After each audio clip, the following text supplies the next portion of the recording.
Fala pessoal, eu sou o Estevão do Not Soccer. Eu não sei por que eu tô rindo. Eu não sei porque eu comecei o vídeo assim. Na verdade, eu sei, eu não posso contar do que eu tô rindo. Mas seja muito bem-vindo aqui ao nosso guia da Premier League. Eu vou continuar agora falando do Fulham. E eu preciso pedir que você se inscreva no canal. Eu tô doidão agora, não é possível. E no final do vídeo, se você tiver gostado, você clica no botão de like para ajudar a gente, tá? Ai, ai, ai. O Fulham é uma equipe que eu resumiria como esquizofrênica, talvez é a palavra. Eu acho que é por aí. Porque nos últimos 15 anos, estava lembrando de algumas coisas aqui para fazer esse resumão para vocês, né, do contexto. Lembrando que esse guia aqui ele tem o intuito de resumir o contexto para você saber o que pode acontecer com esse time, o que seria uma grande temporada, o que seria uma temporada horrorosa. É para isso, tá? Eu não estou aqui para ficar fingindo que eu sei o futuro, não. Então vocês param de ficar tentando adivinhar ou de ficar tentando competir comigo. Eu não faço isso aqui. Eu não fico achando que eu sei. Tem 1 milhão de canal aí para vocês irem fazer isso, beleza? Aqui a gente vai tentar resumir o contexto do Fulham. Eu tô engraçadinho nesse vídeo aqui. Não sei o que tá acontecendo. Aqui, então, o Fulham, por que eu chamei eles de esquizofrênicos? Porque nos últimos 15 anos, principalmente, esses caras fazem coisas que não tem muita conexão lógica, assim. Esse time não segue uma onda, uma onda não, mas um progresso linear ou, sei lá, um regresso linear. Não é assim. Em 2007 e 2008, o Fulham não caiu para a Championship, eles estavam na PL. O Fulham não caiu por saldo. E aí, em 2008 e 2009, treinados pelo Roy Hodgson, eles ficam em sétimo. Não tem nenhum sentido. Eles foram para a Europa League. Eles jogaram em 2008, desculpa, em 9 e 10, na temporada seguinte, que eles pegam sétimo, eles jogam as eliminatórias lá da Liga Europa. E eles passam. Aí eles jogam a fase de grupos. Eles passam.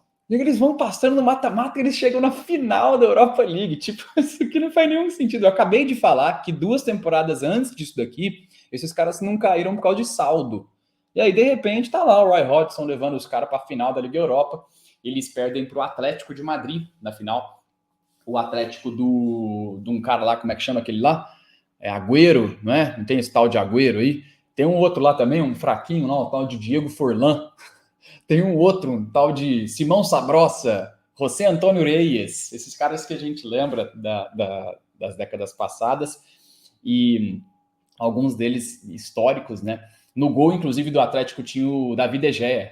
O David De Gea, antes dele virar goleiro do Manchester United, obviamente. Eles perderam para esses caras, inclusive foi na prorrogação, tá? Ele não chegou na final e tomou um sacode. Eles conseguiram levar para a prorrogação. Acho que o Forlan faz 1-0. Eu não lembro quem, não sei se é o Davis que empata para o Fulham, e depois eles tomam um gol que eu também não vou lembrar de quem que é na prorrogação. E aí, seguindo os anos da década de 10, né, do Fulham, resumidamente o que acontece é que eles são comprados, tá, pelo Shahid Khan, que é o dono deles até hoje. Acho que ele é paquistanês. E isso é em julho de 2013. E o Shahid Khan é o dono até hoje do clube. Eles caem em 13 e 14, tá? E depois passam a ser o clube ioiô. Esse é o resumão bem grosseiro assim, da década passada deles. Eles rebaixam em 13 e 14 e depois disso a gente se acostuma a ver o Fulham meio que revezando com o Norwich. Essa era uma piadinha interna do canal. Não é só interna do canal, era muito óbvio que esses dois times ficavam revezando quase que de propósito. Tipo, o Fulham caía e daí o Norwich subia. E na temporada seguinte você falava, não, tá, o Norwich vai cair. E aí o Fulham subia e ficou acontecendo isso até que na temporada 22-23 eles voltam a jogar na primeira divisão da Inglaterra com o Marco Silva como técnico. O Marco Silva sobe eles, se eu não me engano, eles foram campeões da Championship em 21-22 e em 22-23 voltam. Cara, com todo mundo com a expectativa de que assim, pô, vai cair de novo, né? É o ioiôzão isso aí, vai cair. E não caiu, ficou em 10º, inclusive, não correu nem risco de cair. E o Marco Silva, que é um ótimo técnico, consegue repetir o feito na temporada 23-24, deles não perigarem de serem rebaixados. Só que aí eles terminam em 13º lugar. Beleza, é isso. O importante é não cair para um time que já cansou de ficar subindo e descendo, e tendo que ficar trocando elenco por causa da diferença de orçamento de uma temporada para outra. E eles chegam nessa temporada aqui, na atual, na 24-25, com um panorama que Eu comecei o vídeo rindo de coisa que eu não lembro o que era, né? E agora eu acho que a minha luz vai ser sugada pelo limbo da tristeza, porque 24 e 25 promete ser. Promete, tá? Eu não sei o futuro, eu não tô falando que vai ser, mas a gente tem fatos que tornam essa temporada, pelo menos virtualmente, uma temporada pode ser a mais difícil dessas últimas.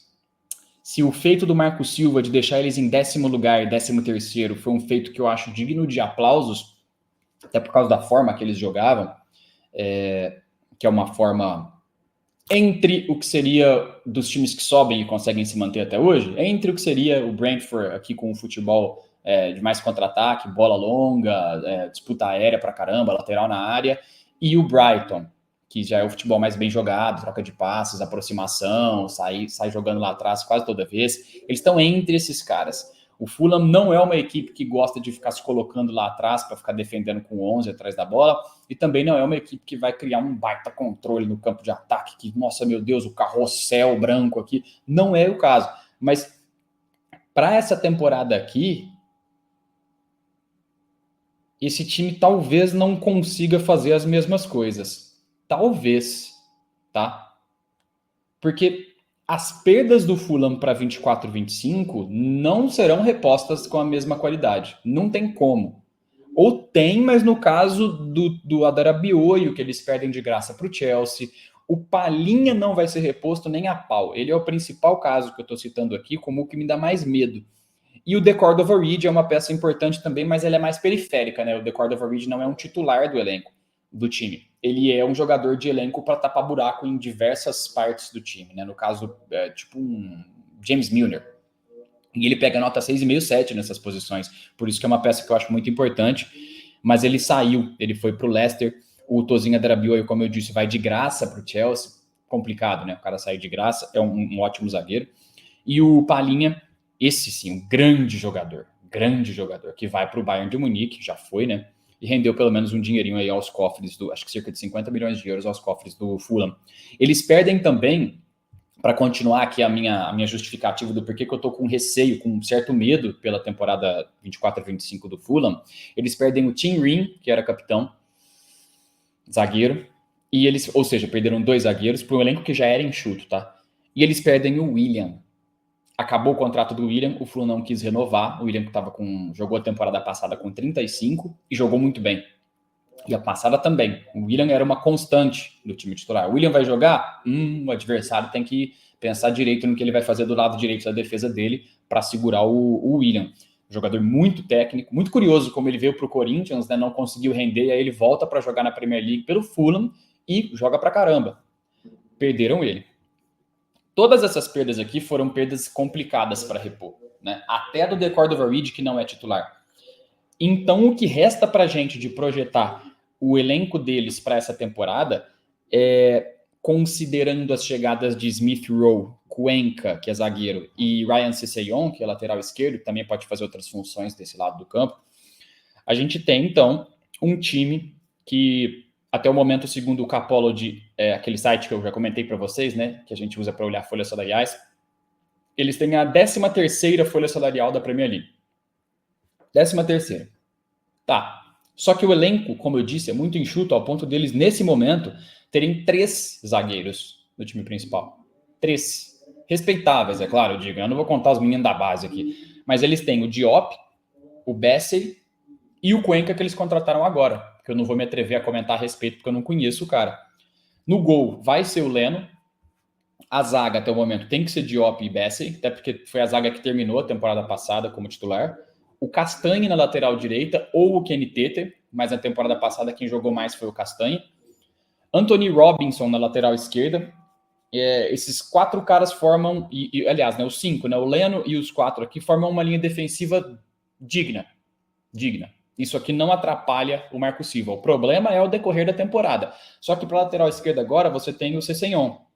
Isso ajuda aqui, né? Na lateral esquerda. E você tem o Kenny Tete na lateral direita. O problema é que a zaga tem que contratar. Eu estou gravando esse vídeo aqui há dias, poucos dias antes do início da Premier League.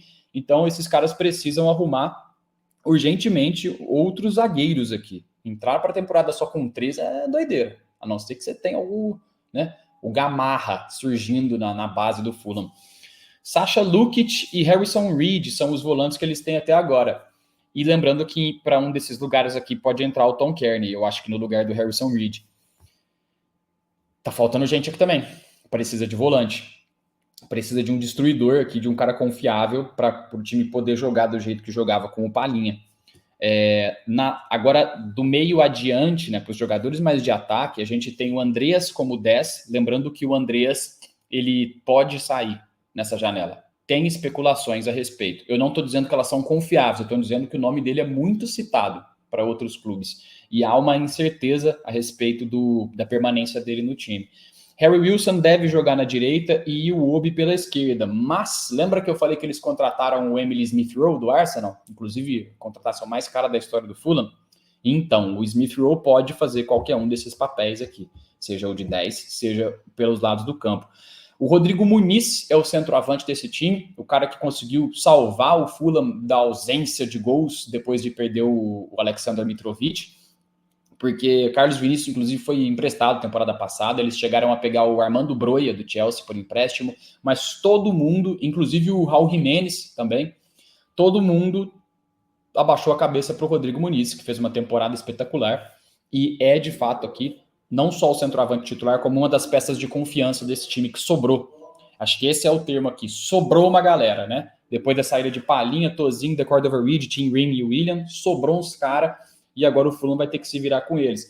Lembrando que o problema aqui também é de perder o William, né? É que isso completa uma perda na zaga importante, que é o Adarabioio, e também isso representa uma perda do elenco, né?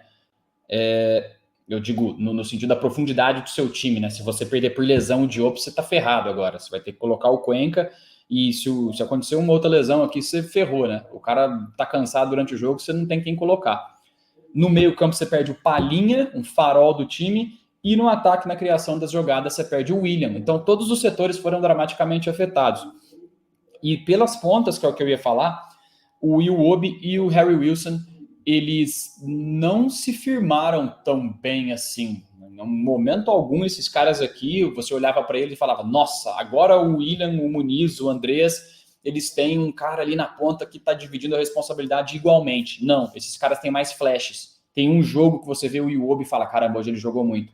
Aí depois fica algumas partidas sem te chamar a mesma atenção. Outro jogo do Harry Wilson que ele come a bola. Você fala, putz, esse cara é muito bom. Eu lembro que no Liverpool ele poderia ter virado alguma coisa, ele tinha potencial. Não é o caso aqui. São os caras mais pisca-pisca. Então esses caras precisam dar um passo à frente nessa temporada para ajudar o time a dividir essa responsabilidade pelas perdas que eles tiveram nessa janela. A projeção de 24-25 para o Fulham, então, ela fica, eu acho que tá ótimo se... Tá ótimo é forte, né? Mas tá bom se esses caras se mantêm na Premier League. Não tá ruim, tá? Eu acho que não tá ruim é o melhor jeito de definir o que eu acho que é a projeção para eles. Não tá ruim. Se ficar em 16º, 15º. Se ficar em 12º, eu acho que pode entregar a bola de ouro pro Marco Silva, porque ele é espetacular se ele fizer alguma coisa assim. Eu chutaria aí uma projeção para um 14º lugar, 15º, mas eu depois dessa janela, tô um pouco pessimista. Eu não imaginava que eles perderiam. Eu achei que eles queriam renovar com o William, por exemplo. Eu não sabia que tinha chance do The Cordova Reed sair. Perdeu o Adarabioio sem receber nada em troca de dinheiro. Atrapalha os caras a repor direito assim, a posição, até porque o Chelsea provavelmente pagaria alguma grana, né? Pô, a gente tá falando de 0 euros, 0 libras. Você podia ter recebido uns 30 ali, uns 40, a depender do contrato que eles teriam que ter com o cara, né, para mexer nesse valor dele. Mas o contrato acabou, foi de graça. E eu fecho o vídeo, pelo menos, para galera que gosta do Fulham, lembrando que o Marco Silva é um ótimo técnico. Não dá para falar ainda que esse time vai sofrer demais ou que esse time também vai arrebentar. Mas é a temporada que a gente começa com maior preocupação a respeito deles por conta dessas perdas de difícil reposição. Obrigado por ter assistido o vídeo até aqui. Se você gostou, deixe o seu like e já inscreva-se no canal caso você tenha esquecido de fazer isso em todas as vezes que eu te pedi para se inscrever. Beleza? Muito obrigado, aguarde os próximos vídeos. A gente ainda tem muito time para falar a respeito até o começo do campeonato. E todo dia vai ter vídeo para você se deleitar com os nossos resuminhos grosseiros do que acontece com os times que disputam o campeonato mais da hora que tá tendo. Beijos, abraços, tchau, tchau.